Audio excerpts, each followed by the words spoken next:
The cabinet has just met under the chairmanship of the Honorable Chief Minister, Shri Konrad Sangma, and today we took up a number of very important decisions which will have a long-lasting positive impact on the state and its people. I'm joined by our Commissioner and Secretary Home, who will assist me in briefing on three items concerning Home Police Department. But we will begin by announcing to you that the Cabinet today took up the matter of discontinuation of interview for Group D posts across the state. This proposed discontinuation of interview for Group D posts is in conformity with our well-established policy of ensuring maximum transparency in the recruitment process to various posts, beginning with Group D posts. This is also as part of our compliance to instructions of the Government of India in the Department of Personnel and Training, Ministry of Personnel, Public Grievances and Pensions, Government of India. So, in line with this decision, all appointments for Group D posts will be done without recourse to the process of interview. This will take effect from the 1st of October 2025, meaning it will have a prospective effect, meaning that all such interviews that are scheduled from the 1st of October this year will be minus the need for the candidates to sit for personal interviews. This will also help to speed up our process of appointment and recruitment to various posts and ensure, as I mentioned, transparency and efficiency of the system.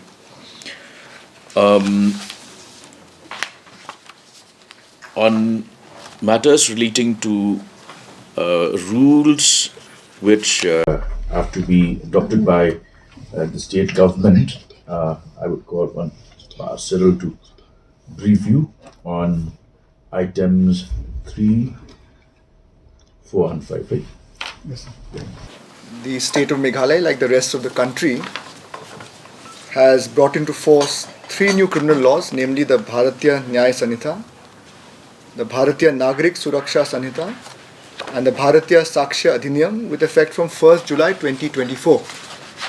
Various rules have to be framed and enforced as per these 3 new criminal laws, and today the Cabinet has approved 3 of these rules as part of the ongoing process to bring various rules under the ambit of these new criminal laws. These rules have been provided, the model rules, by the Government of India, the Ministry of Home Affairs, and after due consultation with the Honorable High Court of Meghalaya, which is required as per the procedure, with their consent, the Cabinet today has approved these 3 new criminal rules, which I will elaborate upon. The first is called the Meghalaya E-Sakshya Management Rules 2025. This is the rule to ensure that all evidence that is collected in electronic format, be it videos, be it photographs, are securely uploaded on a mobile application called E-Sakshya, which will be secured with a 16-digit code and a hashtag, and these are linked to the CCTNS system and the ICJS system, which is the interoperable criminal justice system, which works in a way where courts have access to the system, the Directorate of Prosecution have access, and once this electronic evidence in the form of video or photograph which is collected by the police during investigation is uploaded, a unique ID is generated so that this can be then brought as evidence in the court proceeding during trial, and then it is secure and tamper-proof because it has a timestamp, it has a geo tag, it has this 16-digit code, a unique SID.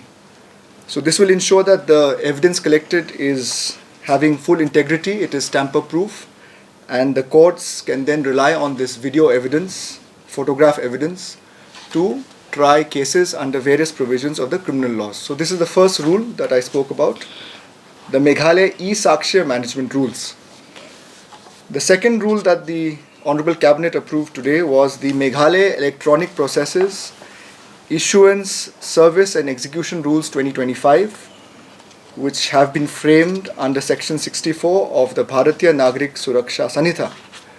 This also is a reform to ensure that summons that are given to various persons to appear in court through the court system or the police are now done in the electronic format, that is e-summons, can be issued, warrants can be issued, etc., so that through the electronic format, through something called the e-summons procedure and the case information system, which is a software developed to ensure that all the courts are on this system, and through the CCTNS these summons can be issued through the electronic format without the need to issue through the paper format, which has been the current method. So this is also a reform that has been introduced today. The last rule that the Honorable Cabinet approved is called the Meghalaya Guidelines for Community Services 2025.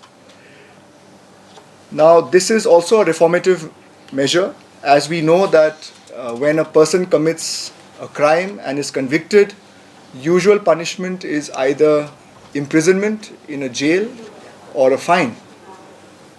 This is bringing a new type of punishment which is called a community service, which means that for petty offences, minor offences, the honourable courts can sentence a person who is convicted of petty offences to community service, which includes, for example, cleaning and maintenance of wards in government hospitals, trolley movement assistance in government hospitals, arranging of books or listing of books in, say, government libraries, cleaning of classrooms or labs, etc. in government educational institutions, or cleaning with municipal corporation and cleaning staff, including planting of trees, removal of weeds, etc.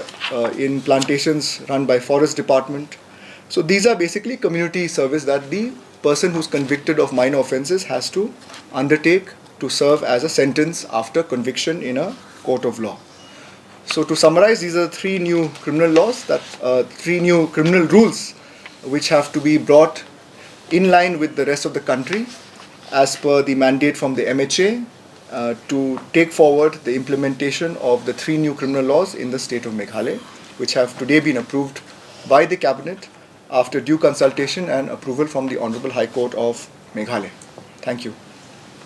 The Cabinet today has approved the Meghalaya Film Tourism Policy 2025. You may recall that about 3 months back, the state government, in the presence of the Honorable Chief Minister and myself, had released the Meghalaya Draft Film Tourism Policy 2025, where we had given a clarion call to all stakeholders to come forward, study the draft, and give us their valuable inputs.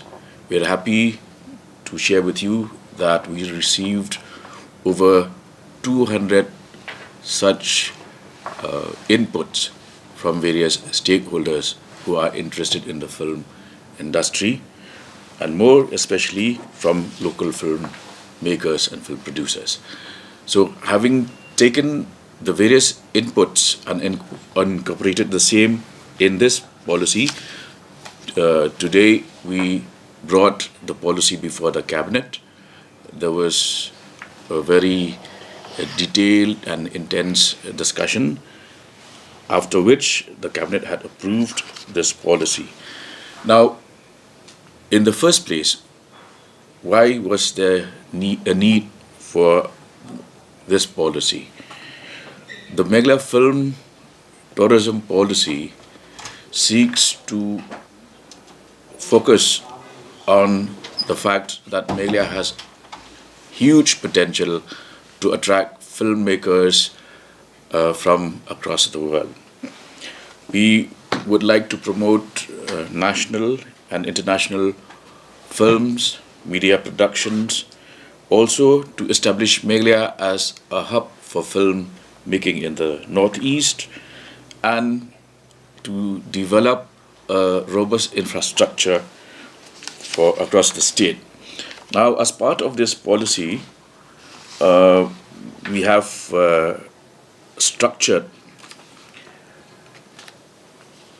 an agency to be called a Film Facilitation Cell, which will include representatives and officers from various agencies and departments, where the Department of Tourism, Arts and Culture, DIPR, will synergize their efforts and ensure that we are able to work in tandem to project Meghalaya as a major destination for movies, both regional, national, and even international.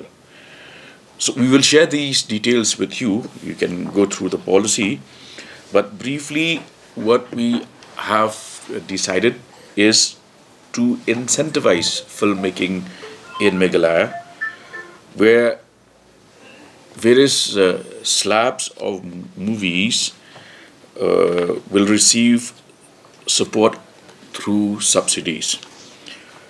For instance, I'll just give you one example where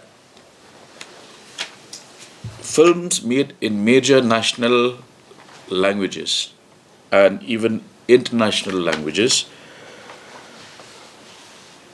which have the potential to push Meghalaya's tourism sector, will receive subsidy support of up to 1 crore rupees, or 25% of the total cost of the film. And to qualify for that, they need to have at least 75% of the total shooting days within the state of Meghalaya, and that too outdoors, meaning they should depict, project our natural beauty and tourism destinations, both known and unknown.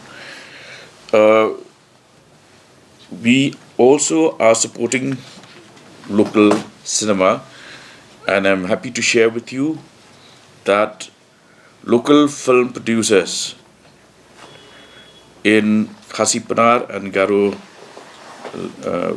languages will be allocated subsidy support of 50 lakhs, for which each filmmaker will avail this incentive once every 2 years.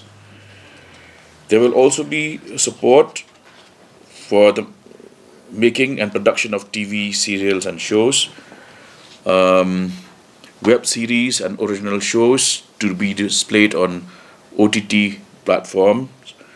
You may be aware that we have our own Hello Meghalaya app, which is the only government-funded OTT platform in the country. There will be grants for documentary films shot in Meghalaya, grants for short films shot in Meghalaya, financial subsidy and infrastructure development. We are also coming up with a film studio, and all of these various interventions will be scrutinized at the level of this committee, which I had mentioned to you, the Film Facilitation Cell. So I would request all of you to kindly obtain copies of this policy and also disseminate this information to the general public. But this is a major step forward in ensuring that we open up Meghalaya in a huge way through film tourism. We are supporting local film industry, one.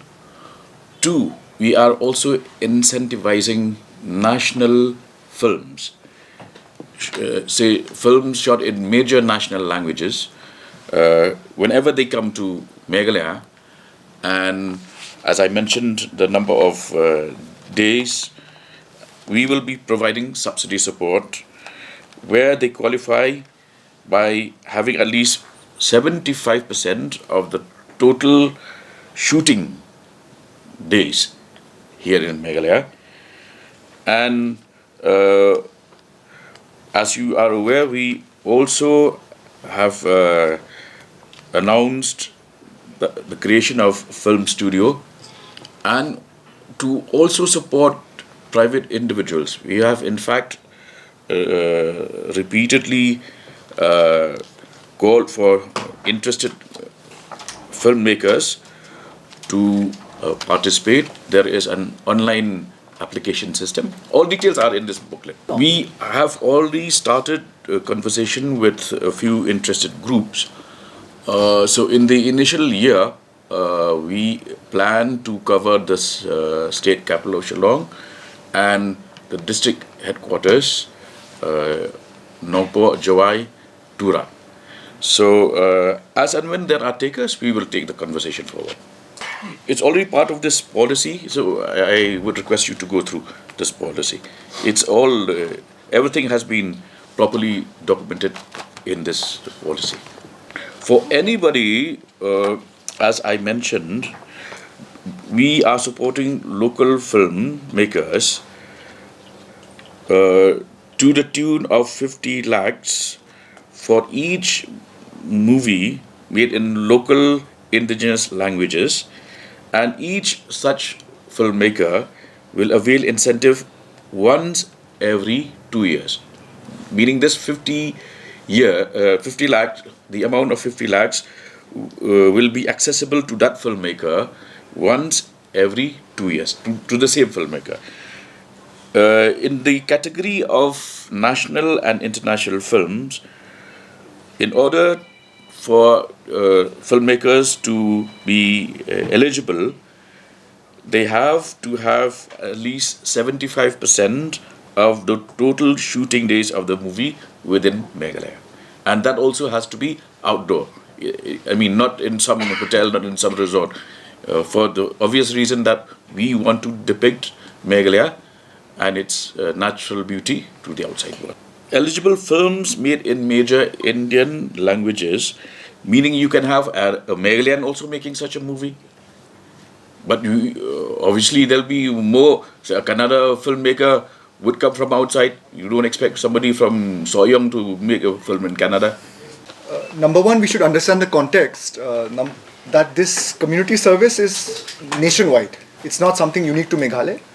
All other states also are implementing this community service guidelines for this community service. It is based on model rules issued by Ministry of Home Affairs. Number two, on your question of who will supervise these persons to do the cleaning or the planting, the court will appoint something called a probation officer, and there will be clear guidelines. As per the guidelines, they'll be sentenced to some hours of community service, maybe 20 hours, 30 hours, whatever the courts deem fit. And based on that, there will be some supervisory officer to ensure that these people come and do the community service. So it is for minor and petty offences. It is not for crimes like murder and very serious crimes where people will be sentenced to community service. So very petty offences. Small theft, for example, within a certain amount of very, very few rupees, etc. So those are already there in the BNS Act and in the guidelines, so those I'll not repeat. So the supervisory element is there. There will be probation officers who will supervise this community service. Cabinet has approved, so immediately it will be notified by today or tomorrow, and then it will be implemented. It is going to be immediate effect. Okay. Thank you. Thank you. In fact, the fact that we have these various bodies which function under the guidance of the Social Welfare Department shows our continued commitment in eliminating atrocities committed against women and children. It is a disturbing trend, but we will leave no stone unturned to bring these perpetrators to book.